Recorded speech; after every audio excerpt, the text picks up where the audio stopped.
오늘 우리가 살아가는데 가장 큰 문제는 배고픔이 아닙니다. 우리가 살아가는데 가장 큰 문제는 지식이 없어서 그런 게 아닙니다. 가장 큰 문제는 고독입니다. 고독. 주위에 사람들은 그렇게 많은데 도와줄 사람이 없는 것 같고, 자식은 그렇게 많은데 끝까지 책임져 줄 자식이 없어 보일 때 고독감으로 절망하게 됩니다. 그래서 데이비드 리스먼이라고 하는 사회학자가 사람들은 많은데 한 사람 한 사람 다 보니까 고독한 영혼들, 고독한 군중들, 이게 우리 사회에 해결해야 될 문제라는 것이죠. 예전에는 작은 방에 5명, 6명 한 형제가 같이 뒹굴어도 그때는 우울증에 걸려 자살한 사람 없었어요. 근데 지금은 적어도 얼마나 배불리 먹습니까? 얼마나 모든 것 다 합니까? 그래도 그때보다 더 많이 자살을 하고 있는 이유는 고독 때문이에요. 고독 때문에. 여러분, 우리가 클 때는 아버지가 먼저 식사하고 난 다음에 자녀들이 아버지 밥을 남기면 제일 큰 형이 제일 막내에게 야, 너 먹어라 하고 한술 떠서 먹이고, 그러면서도 자살하는 사람 없었어요. 자살하는 사람. 요즘은 껄핏 하면은 그 부잣집 아들이, 부잣집 딸이 자살하는 거예요. 그게 고독 때문에 그랬어요. 그래서 논 팔고 밥 팔고 해서 공부시켜서 서울 보내가지고 자식을 어떻게 하는지 배워야 되겠다 그래. 지식이 있어야, 먹고 사는 것보다 지식이 있어야 사람이 산다. 그렇게 해서 한동안은 공부하는 일에 부모님들이 뼈 빠지게 정말 자녀들 교육 위해서 모든 것 희생했습니다. 대한민국의 부모님들처럼 자식 공부 위해서 뼈 빠지게 정말 희생한 세계의 종족은 없습니다. 소 팔아가지고 소 대신 자기가 멍에를 메고 쟁기질을 하더라도 자식을 공부시켜야 되겠다 그러면서 논도 팔고 소도 팔고 그러면서 자식들 공부시킨 이유는 지식이 있어야 고생하지 않는다.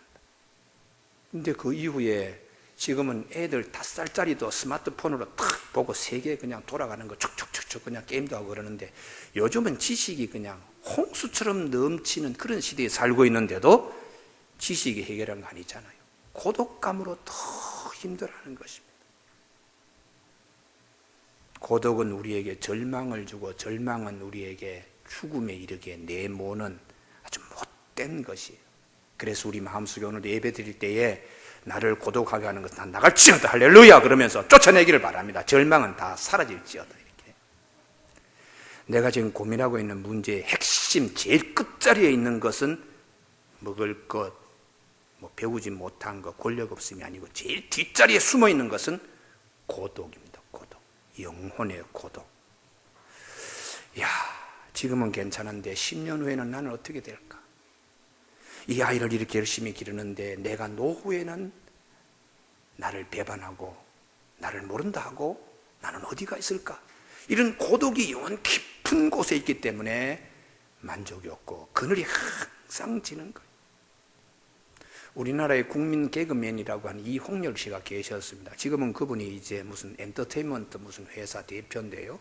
그분이 한창 잘 나갈 때 대한민국 인기 대상을 받을 때 그분이 한마디 이렇게 고백하더라고요.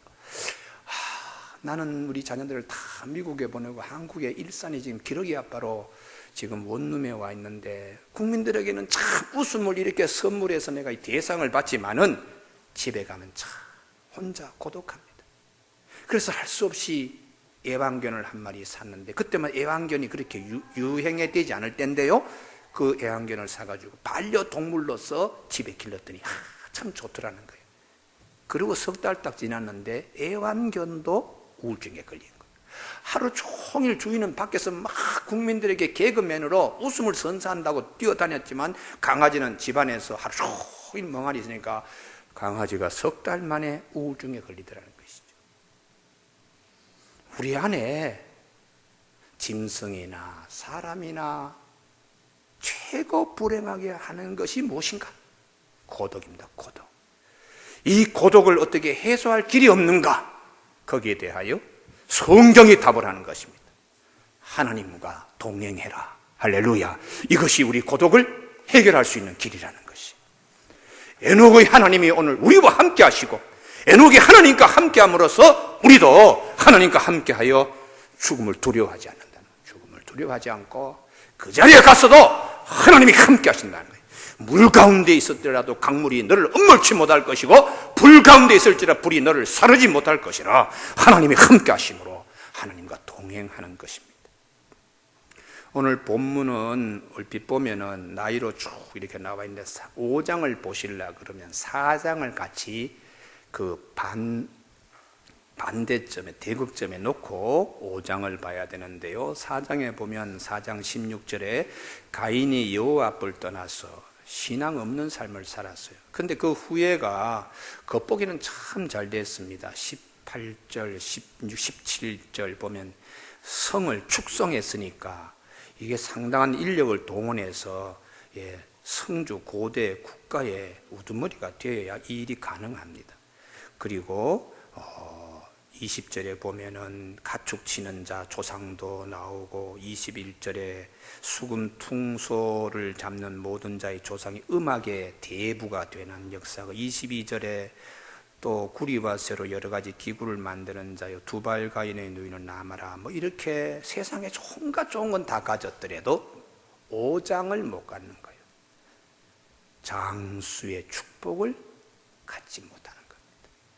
여러분 그래서 오늘 본문 창세기 5장 27절에 무두셀라는 969세를 살고 죽었더라.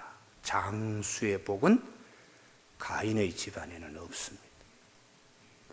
이 말씀은 뭘 말하는가 하면 세상의 모든 것을 다 잡고 있어도 장수의 복보다 못하다 그 말씀이죠. 뭐 집안의 자녀들이 잘 되고 뭘 가지고 뭘 어떻게 하고 하더라도 그 집안은 장수의 복이 없어. 그건 저주죠, 저주. 뭐 그냥 젊을 때 뭐 잘하고 뭐 그러고 하더니 40 중반을 넘기지 못해. 그 집안은 항상 그냥 40 초반에 좀 살만하면 뭐 무슨 병이 와서 하여튼 그냥 거꾸러지는데 그것은 축복이 아닙니다. 여러분 이 성경을 볼 때 구조적으로 보시면 이것도 가지고 저것도 하고 하지만 장수의 복은 그 모든 것을 합쳐도 장수의 복이 훨씬 낫다. 할렐루야. 그래서 이게 굉장히 중요한 거죠. 굉장히. 왜 장수의 복이 다른 거 다 합쳐도 장수의 복이 제일 좋은가? 뭐 권력을 가지고 있습니다. 뭘 합니다 하더라도 죽으면 다 끝나니까요. 죽으면 자기 것이 아닙니다. 성을 쌓았는데 그런데 죽고 나면은 다른 사람이 성을 차지합니다. 음악을 잘했는데 죽고 나면은 그게 무슨 필요 있습니까? 다른 사람은 더 잘하는데. 그래서 인생에 있어서 이런 면이 있구나. 이것도 가지고 저것도 갖지만은 장수의 복에 미치지 못한다. 이렇게 성경은 말씀해요. 그러면 그 장수의 복을 누릴 수 있는 비결이 무엇인가? 이게 앵커와 같이 연결고리가 4장 26절입니다. 4장 16절부터 가인의 후에는 뭐 이렇게 저렇게 그냥 쫙 했는데 셋의 후에는 장수의 복을 받았는데 셋의 가정에는 무엇이 있느냐? 에노스 때에 하나님의 이름을 부르는 믿음이 있었습니다. 그래서 이 믿음이 장수의 복을 낳게 합니다. 할렐루야. 그리고 이 믿음의 복은 그 앞에 있는 어떤 세상적인 것, 수금과 퉁소의 조상이 되고 가축지는 자의 조상이 되고 뭐 각종의 그 쇠를 깎는 구리와 놋을 깎는 그런 기술이 있더라도 그런 복보다 믿음의 복이 훨씬 낫다는 것입니다. 그래서 오늘 하나님이 우리에게 이걸 말씀하시는 거예요. 제가 뭐 많은 사람 여러 각계각층에 많이 만날 수 있는 위치에 있잖아요. 목사가 아니더라도 대학에 있으면은 사회 저명인사 뭐 다 만날 수 있는 그런 위치에 가만히 제가 분석해 보니까 하나님 잘 섬기는 복보다 우선되는 복이 없습니다. 정치 권력도 한 세월에 끝납니다. 사회 명예도 그것도 크게 그냥 문제돼요. 하나님 앞에서 하나님께서 인정하시는 믿음의 복이 가장 큰 복입니다. 이게 성경이 우리에게 일러주고 있는 귀한 말씀이에요. 에노스 집안은 믿음이 좋았기 때문에 하나님이 그 집안에 쭉 그냥 돈으로도 살 수 없는 장수의 복을 하나님이 주시고, 이게 세스의 가정에, 하나님 섬기는 가정의 축복입니다. 남북한 오늘 집사님께서 기도해 주셨는데 참 남북한은 우리가 비교할 수밖에 없는데요, 1970년대만 하더라도 우리나라가 북한보다 잘 산다고 할 수 없었어요. 이우락 씨가 혼자 평야에 가서 김일성 주석을 만나고 난 다음에 박 대통령에 보고를 하니까 박 대통령이 긴장해서 큰 거 하나 기억했습니다. 간판 전부 다 네온사인 없애겠습니다. 북한은 전부 다 한 색깔로 쫙 가는데 남한은 여기저기 네온사인 번쩍번쩍거려서 전부 다 네온사인 금지하고 간판도 전부 다 줄이는 그런 정책을 썼습니다. 그다음 또 하나가 유신헌법 발표했습니다. 독재를 발표하는 이 배경은 우리 이러다가 북한 못 따라가겠다, 그런 생각이 그분에게 있었어요.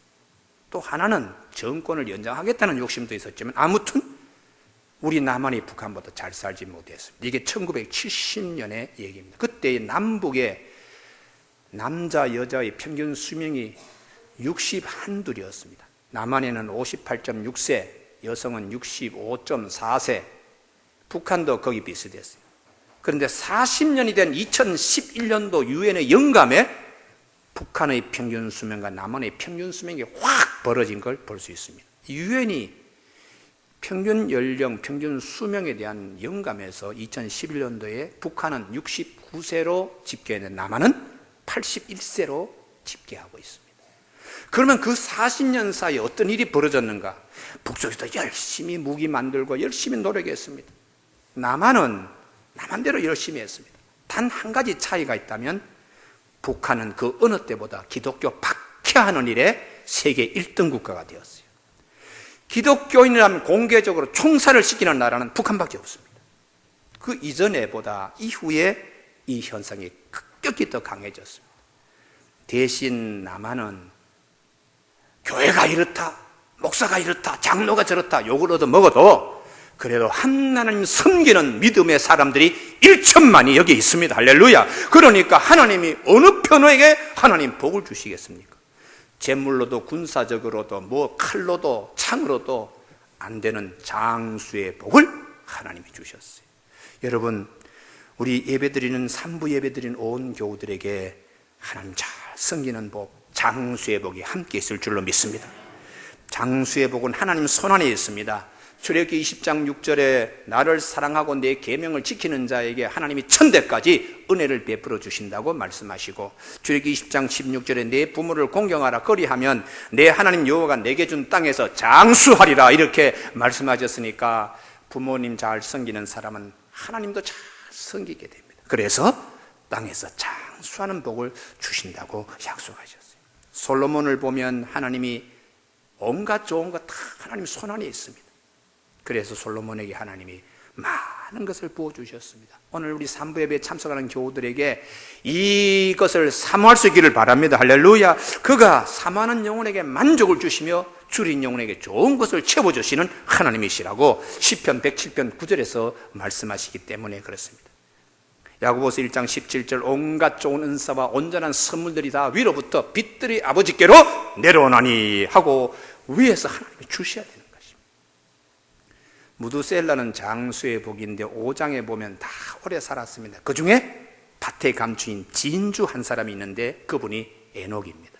에녹은 동행의 복을 누리고 있습니다. 장수의 복보다 더 중요한 것은 동행의 복입니다. 할렐루야. 금반지 가운데, 다이아몬드 반지 가운데 링에 해당되는 것이 장수라면 다이아몬드는 동행의 복이에요. 동행의 복. 그래서 이 동행의 복은 얼마나 귀한지 몰라요. 969세까지 산 것은 땅에서 그렇게 장수했지만 장수의 복은 땅에서 끝납니다. 동행의 복은 천국문에 이르기까지 하는 축복의 역사가 있어요. 사실 저분이 70년 살았는데 80년 살았는데 땅의 복으로 100세 살았지만 그 이후에는 모른다. 그거는 지옥 갔는지 천국 갔는지 골치 아프죠. 그러나 동행의 복이 있으면 40세까지 살더라도 하나님이 저분을 천국으로 데려가셨다. 할렐루야. 그래서 동행의 복이 장수의 복보다 더 귀하다라 이렇게 성경은 창세기 5장에서 말씀하고 있습니다. 동행, 하나님이 얼마나 우리에게 이 동행의 믿음을 심어주시려고 노력하시는지 몰라. 아브라함의 경우에도 아브라함이 하나님 음성 듣고 결단하고 가나안 땅에 왔는데 기근이 왔어요. 그래도 하나님은 동행하시는 거예요. 그런데 아브라함은 기근이 왔을 때에 잃어버린 것입니다. 그래서 애굽으로 내려가면서 아내에게 누이라 그렇게 하자고 거짓말을 하게 하고 바로의 궁궐에 들어갔는데 아브라함이 동행의 복을 몰랐기 때문에 두려움이 찾아왔어요. 그래서 실수를 한 겁니다. 부인을 갖다가 누나라고 누이라고 이렇게 해서 바로가 취했는데 하나님이 재앙을 그 집에 내렸습니다. 그랬더니 바로가 깜짝 놀라서 너로 하여금 우리 집에 이렇게 큰 이 재앙이 오게 했다고. 그때 아브라함이 배운 것이 하나님이 이렇게 어려운 가운데서도 나를 여기까지 따라와서 지켜주시는구나. 동행에 대한 믿음을 갖게 되었어요. 여러분 시편 139편에 보면 내가 새벽 날개를 치며 바다 끝에 가서 거기서 거할지라도 하나님의 오른손이 거기서 나를 붙드신다는 동행의 복에 대하여 하나님이 말씀하세요. 일생을 살아가면서 아브라함은 하나님이 나와 함께 하신다 하는 믿음이 점점 커졌어요. 점점 커지게 됐습니다. 그런데 최고의 자리에 있는 인물이 아브라함이 아닙니다. 다윗입니다. 다윗은 어떤 일을 하더라도 하나님은 나와 동행하신다 하는 믿음으로 정점을 찍은 인물입니다. 다윗이 소년 시절에도 사자와 고모의 발톱에서 나를 건지신 하나님은 이 블레셋 사람의 손에서 나를 건지실 것을 믿습니다 하는 그 다윗이 사울에게 그렇게 쫓겨다니면서도 위기를 당할 때마다 그의 입에서 나온 노래가 우리 교회에 읽은 시편 23편에 여호와는 나의 목자시니 내게 부족함이 없으리라. 내가 사망의 음침한 골짜기를 다닐지라도 내가 해를 두려워하지 않을 것은 주께서 나와 함께 하심이라. 주의 막대기와 지팡이가 나를 안위하시나이다. 이렇게 외쳤던 인물입니다. 그러니까 가장 어려울 때도 하나님이 나와 동행하신다 하는 믿음으로 우리에게 보여주고 있습니다. 오늘 3부 예배에 참석한 우리 교우들에게 아브라함과 함께 동행하신 하나님, 에녹과 함께 동행하신 하나님, 다윗과 함께 동행하신 하나님이 나와 함께 하신다 하는 믿음을 갖기를 주님의 이름으로 축복합니다. 예루살렘에 가면 거기 야트 바셈이라고 하는 곳이 있는데 그곳은 600만 유대인들이 희생된 기념관도 있고 그 야산의 나무를 600만 그루 심었습니다. 다 희생자들 추모해가지고 그렇게 했는데 거기에 동상 하나가 유일하게 있는데 그것은 유대인이 아닙니다. 폴란드의 초등학교 선생님의 동상이 서 있습니다.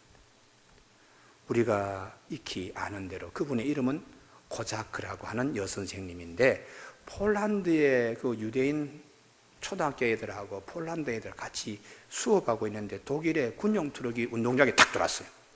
그리고는 유대인 별을 단 아이들은 다 트럭에 타라. 그러니까 아이들이 뭐 그냥 얼마나 겁에 질리겠어요. 그때에 이 담임 선생님 코자크 여자 선생님이 트럭 앞에 같이 탈라 하니까 독일 병사가 당신은 유대인이 아니기 때문에 이 트럭에 탈 필요 없다. 당신은 폴란드 사람인데 왜 이 트럭에 타려고 그러냐. 그래도 내 사랑하는 제자들과 함께 나는 트럭에 타야 되겠다. 그래서 겁에 질린 아이들과 함께 그 독일군 군용 트럭에 타고 가스실로 향하여 갑니다. 아이들이 뭐 겁에 질렸죠. 그리고 가스실 앞에서 이 선생님이 아이들을 이렇게 보다듬고 같이 기도하자 그러면서 가스실로 같이 간 것이. 그 아이들이 얼마나 마지막에 그 선생님의 품 안에서 얼마나 위로를 받겠어요. 여러분 하나님과 동행한다. 이건 대단한 축복입니다. 할렐루야. 그래서 마태복음 28장 20절에서 볼지어다 내가 세상 끝날까지 너희와 항상 함께 있으리라. 이렇게 주님이 우리에게 마지막 주신 말씀입니다. 아무리 힘들더라도 내가 너희들과 함께한다. 이 말씀을 하나님이 우리에게 이번 사순절 기간 가운데 이번 주간에는 하나님이 나와 함께 동행하신다 하는 믿음으로 한 주간을 보내시기를 바랍니다. 그리고 어느 순간에 하나님이 나에게 계속해서 내가 너와 함께하리라 이 말씀이 올 때는 반드시 그 앞에 좋은 일이 일어날 것을 하나님이 예비해 두셨기 때문에 이 말씀을 주시는구나. 그렇게 여러분들이 성경 안에 있는 맥을 보고 여러분이 확신하도 되겠습니다. 왜냐하면 여호수아가 모세가 세상을 먼저 하나님이 데려가시고 이 많은 넓은 땅을 어떻게 전쟁에 찾을 것인가, 이 백성은 나에게 정말 순종할 것인가, 여러 가지로 복잡해서 그때 하나님이 오셔서 여호수아에게 하신 말씀이 내가 모세와 함께한 것처럼 내가 너와 함께하리라.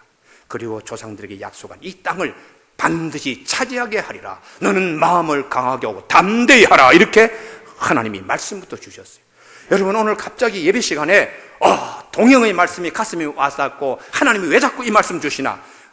내 앞에 이 큰 일을 해결할 수 있도록 하나님이 위로해 주시고 격려해 주시고 함께 하심을 믿는 우리 교우들 되시길 바랍니다. 그리고 하나님의 역사는 말씀으로 오는 겁니다. 말씀으로요. 우리 여기 있는 이 광교라든지 수지에 있는 집이 똑같은 30평 아파트가 다 자기 집이 아니고 자기 집이 있듯이 말씀도 자기 말씀이 있어요. 탁 와서 하나님이 꽉 붙잡는 자기 말씀. 예배 시간에 목사의 설교를 듣는 것이 아니고 성령님이 우리 안에서 탁 이렇게 주시는 말씀, 그걸 붙들어야지 오늘 하나님 음성 만나고 가는 겁니다. 무용하는 사람들 얘기를 제가 듣는데요, 이런 얘기를 합니다. 3일 동안 무용 연습을 하지 않으면 관객들이 먼저 알아보고, 이틀 내가 연습하지 않고 쓰면 선생님이 나를 알아보고, 하루 연습하지 않으면 내 자신을 알아본다. 오늘 연습하지 않고 하니까 잘 안 되네. 잘하던 아이가 왜 저렇게 못해? 선생님이 이틀만 연습 안 해도 알아본다는 거예요. 여러분, 우리가 하나님 말씀 들을 때에 이 훈련을 매일매일 하나님의 음성 듣기를 바랍니다. 할렐루야. 이게 덮어놓고 주일날 하루 나와서 안녕하십니까? 안녕히 계십시오. 이 일주일의 신앙이 되지 마시고 매일매일 하나님의 음성 들으며 동행하는 삶이 되기를 바랍니다. 그래야지 하나님의 말씀은 내 발의 등불이요 내 길의 빛이 되기 때문에 우리 영이 살아서 그렇게 역사하기 때문입니다. 구약 성경에 보면 여러 인물들이 있는데 기드온 같은 인물은 하나님 정말 동행하십니까? 그걸 하나님께 실험했습니다.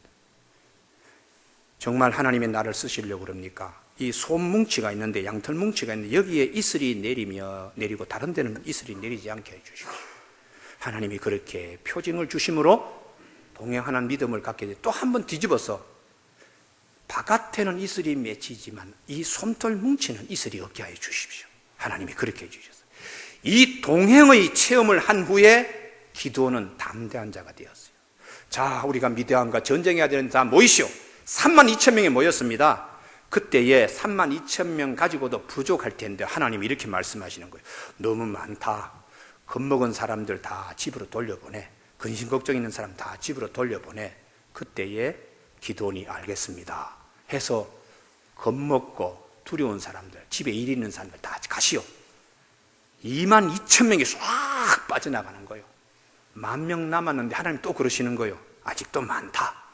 저 시내가에 가서 물을 먹여라. 그리고 물을 이렇게 퍼서 줄줄 흘리면서 앞을 전방 주시하는 사람만은 골라라. 300명만 딱 남는 거예요. 32,000명에서 300명 남았으면은 이게 전쟁하겠습니까? 전쟁은 사람 숫자라고 하는데, 그런데 기드온은요, 사람 숫자로 하는 것이 아니고 하나님이 동행하느냐 동행하지 않느냐, 여기에 자기 믿음이 쓴 거예요. 그래서 300명 가지고 전쟁에서 승리했습니다. 성경이 이 말씀 우리에게 주시는 것은 32,000명이 300명으로 줄었더라도 그 문제되지 않는 것은 하나님이 동행하시느냐 동행하지 않느냐, 그게 더 중요한 것이에요. 그래서 우리 교우들 가운데도 때로는 예전에 60평 아파트 살았는데 이제는 30평 아파트로 줄었다, 그거 가지고 기죽지 마세요. 하나님이 30평 아니 15평 아파트 살더라도 동행하는 축복이 더 큰 것입니다. 할렐루야. 그래서 역사는 일어나는 것이에요. 주님께서 말씀을 통하여 항상 우리에게 큰 역사가 일어나게 합니다. 저는 우리 교우들에게 항상 누가복음 5장 베드로의 믿음으로 말씀에 의지하여 내가 금을 던지겠습니다, 그 믿음으로 나가면 2배 가득 찬 역사가 있습니다. 할렐루야. 말씀이 하나님 살아서 베드로와 함께 하신 말씀은 오늘 우리와도 함께 하시는 것이. 누가복음 17장에 문둥병자 10명이 있는데 주님께서 가서 제사장에게 너희들의 몸을 보이라. 그때의 제사장들 앞으로 10명이 가면서 중간에 다 났습니다. 말씀과 함께 동행하면 그 말씀대로 하나님이 역사하시는 하나님이세요. 오늘 우리가 믿음의 훈련, 매일매일 하나님 말씀과 함께 동행하겠습니다.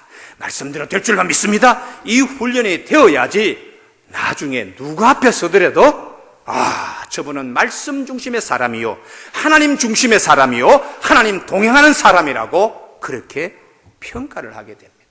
오늘 우리 삼부예배 참석한 우리 교우들에게 누가 뭐라도 저분은 말씀과 함께 사는 사람이야, 할렐루야, 그런 칭찬을 받기를 바랍니다. 저분은 누가 뭐라 하더라도 하나님과 함께 사시는 분이야, 할렐루야. 이 동행의 믿음이 있으면 하나님이 그분을 눈여겨봅니다. 그것은 창세기 5장에 수많은 사람들이 800세 살고 900세 살았지만 하나님이 에녹을 주목하신 것처럼 동행하는 믿음을 하나님은 귀하게 여기시는 것입니다.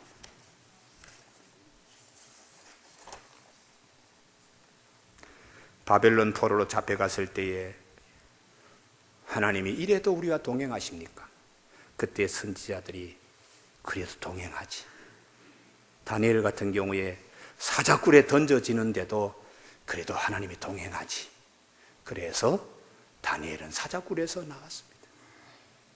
에스더가 다 모든 게 다 힘들 때인데 죽으면 죽겠습니다. 하나님이 동행하시는 것을 믿고 모르드게하고 에스더가 이스라엘 사람들을 건져냈습니다. 사랑하는 교우 여러분, 우리 삶 가운데 이 큰 믿음의 역사들이 있기를 바랍니다. 한 가지 예화를 들고 설교를 마치려고 그럽니다. 중국에 한 몇 년 전에 네티즌에게 큰 반향을 일으킨 위지안이라고 하는 젊은 교수가 있었어요. 푸단대학이라고 중국에 있어서 4대 명문대학 가운데 한 대학이 최연소 여성 교수로 임용이 됐는데 참 불행하게도 결혼해서 아이 탁 낳자마자 암이 찾아온 거예요. 한 남편의 사랑받는 아내이자 한 살이 된 아들의 엄마로 성실하게 삶을 달콤하게 살던 그때에 2009년 연말에 유방암 4기 판정을 받는 겁니다. 삶의 마지막 시간이 다가왔을 때에 이 위지안 교수는 모든 것을 다 정리하기로 마음을 먹고 보통 한 여자로, 딸로, 아내로, 엄마로 삶에 대한 단순한 깨달음을 블로그에 올리기 시작해서 많은 네티즌들이 감동을 받았어요. 위지안은 2011년 4월 19일 새벽에 33살의 짧은 생을 마감하면서 중국 전역에 많은 사람의 신금을 울리는데 그분이 남긴, 그 여교수가 남긴, 젊은 엄마가 남긴 블로그에 담긴 얘기를 제가 퍼왔습니다. 내가 환자가 된 뒤부터 아빠는 매일 내 머리맡에 커다란 물병을 놓았다. 병에는 귀한 약재를 우려낸 물이었다. 아빠의 정성은 눈물겨웠지만 날마다 그 물을 마시는 일은 고역이었다. 암으로 투병하는 사람이 이 한약을 데린 물을 마신다는 건 굉장히 역겨운 일이죠. 그래도 아버지가 해온 것인데 하고 마셨다는 거예요. 그런데 어느 날 아침 아빠가 오지 않아 남편에게 전화를 했다. 뭐라고 하셔? 감기 때문에 못 오신데 당신한테 옮기면 큰일이 난다고. 나중에 물병을 가져온 남편은 물을 따라 내게 내밀었다. 이건 보통 물이 아니야. 아버지 생각해서 쭉 들이마셔. 나도 알아. 온갖 약재가 들어있다는 것을. 부인의 이름을 부릅니다. 지안. 행복과 사랑의 말을 들려주면 물의 결정체가 바뀐다는 얘기를 알아? 아버님이 텔레비전에서 그 다큐멘터리를 보신 모양이야. 집에 갔더니 장인 어린이 부엌에서 물을 끓이기 전에 한참 기도를 하셨어. 물아, 사랑한다, 부탁한다. 내 딸의 한 세포를 좀 거두어 다오라고 기도하셨어. 난 가슴이 아려왔다. 아빠는 늘 사람들이 기도 따위를 왜 하는지 모르겠다고 투덜거리셨던 분이셨는데 남편이 말하기를 아버님은 매일 새벽 4시만 되면 산에 오르신대. 관절도 안 좋으신데 하루도 빠짐없이 약수터에 다녀오신다는 거야. 그 물로 이 약재를 우려내 주시는 거지. 아빠가 불편한 다리로 산에 오르고 싫어하던 기도를 한다는 것보다 그런 진심을 끝내 감추고 싶었다는 사실에 더 눈물이 났다. 보이지 않는 곳에서도 그토록 딸을 위해서 말이다. 하나님께서 우리 눈에 보이지는 않지만 예수 그리스도를 십자가상에 달려 돌아가시기까지 하시면서 우리를 사랑하시는 그 하나님, 예수 그리스도는 언제나 어제나 오늘이나 영원토록 동일하신 우리의 주님이십니다. 기도하시겠습니다.